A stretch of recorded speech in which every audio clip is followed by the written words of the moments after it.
সালমান শাহর সাথে আসলে আমি পর্দার আড়ালে তাকে হেল্প করছি বিভিন্নভাবে। এমন সময় শুটিং করে আসছে, কাপড় ধুইতে হবে, এই কাপড় পরের দিন কন্টিনিউটি আমি ধুয়ে দিতেছি, এমন ঘটনাও গেছে। এখান থেকে দৌড়ায় গেছে সালমান শাহ সাইমনরে মারতেছে ও মাইনেটি আমার রক্তরত বাইকে বলছে, এবং যে গালি দিছে আমাকে, এই গালি আমি আমার কেউ দেয় না এই যাবৎকালে। হ্যাঁ, এফডিসিতে প্রায়ই দেখি যে আসলে সালমান শাহর গাড়ির মতো গাড়ি আসে। হ্যাঁ, এবং আমার জানার মতো বাংলাদেশে 14টা গাড়ি আছে যেগুলো হচ্ছে যে আসলে পরবর্তীতে আনা হয়েছে এবং সবাই সালমান শাহর গাড়ি হিসাবেই এইগুলো ব্যবহার প্রচার করে বা হ্যাঁ, ব্যবহার করে। আসলে হচ্ছে কি, আমি সালমান শাহর প্রসঙ্গ আসলে আমি কথা বলতে পারি না, এটা আমার আমার আমার নিজের দুর্বলতা কাজ করে, কারণ আমার চেয়ে কাছের কেউ ছিল না, এটা আমি ওপেনই বলি। বা ডনের কেউ যতটুকু কাছে ছিল, আমার যতটুকু কাছে ছিল, এতটুকু কাছের কেউই ছিল না। অনেক পরে আমার উস্তাদ পাইছে, অনেক পরে গুলজার সাহেব পাইছে, অনেক পরে অনেক ডিরেক্টররা পাইছে, কিন্তু যখন সে সিনেমার হিরো হইলো তখন থেকে আমি একটু গ্যাপ মেনটেন করে চলতাম। বা আমি যখন কেমন থেকে কেমন শুটিং হয়, আমি পর্দার আড়ালে তাকে হেল্প করছি বিভিন্নভাবে। এটা আলাদা জিনিস, হ্যাঁ, এটা আমি বলা যাবে না।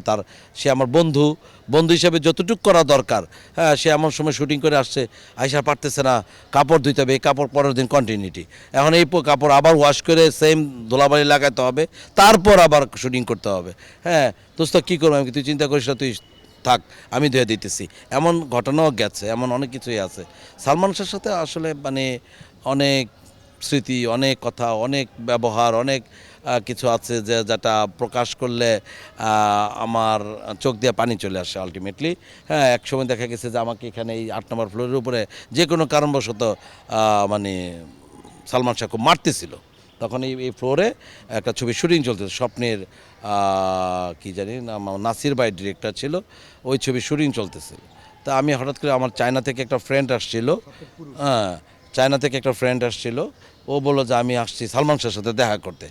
আমি, সালমান শাহ তুই চিনস কেমনে, মানে চাইনিজ তো, ও বাংলায় তো বলতে পারে না, ইংলিশে বলছে। আমি ওভাবে তাকে, আমি কিন্তু সালমান শাহর সাথে দেখা করবি কী কারণে, কারণ আমার খুব ভালো লাগে। তাই আমি চল যাই, কিন্তু আমি তো কারো ফ্লোরে ঢুকি না, কারো সেটে ঢুকি না।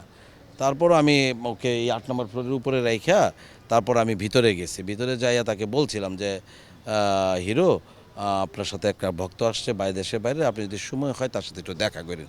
হ্যাঁ, এই কথাটা বলছি, উনি আবার সুন্দর করে আমাকে বলছে, জি ভাইয়া, আপনি একটু তাহলে ওয়েট করেন, আমি এই সিকোয়েন্সটা শেষ করে আপনার সাথে এসে দেখা করব। আমি বললাম যে আমরা 8 নম্বর ফ্লোরে উপরে আছি, আপনি ইচ্ছা করলে আমাদের সাথে। আমি এই কথাগুলো বলছি, উনিও খুব সুন্দর করে বলছে।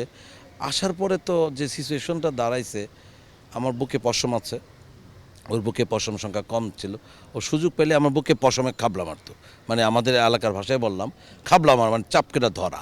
এই যে জিনিসটা ধৈরা, সেটা সে আমাকে কিল ঘুষি দিছে প্রথম, মারধর দিল, তো অনেকেই এখান থেকে দৌড়ায় গেছে, সালমান শাহ সাইমনরে মারতেছে, অনেকেই গেছে।